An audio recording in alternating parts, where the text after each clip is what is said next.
ఓకేనా? అందరికీ నమస్కారం అండి. మొన్న ఆగస్టు 15వ తారీఖున గుడివాడ ముఖ్యమంత్రి వర్యులు నారా చంద్రబాబు నాయుడు గారు అన్నా క్యాంటీన్ ఓపెనింగ్ గుడివాడ రావటం జరిగింది. ఆ రోజు నాకు స్టేజీ మీద హామీ ఇచ్చిన ప్రకారం మీరు ఏ ఆటో తోలుతున్నారని సీఎం గారు అడిగారు.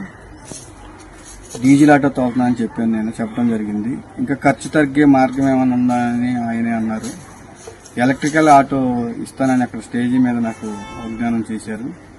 అన్నమాట ప్రకారం ఈ ఆటో నాకు ఇప్పించారు. కలెక్టర్ గారు దాన్ని కన్వర్ట్ చేయటానికి అని కలెక్టర్ గారిని అడిగారు. అది మన రాష్ట్రంలో అయితే లేదంట.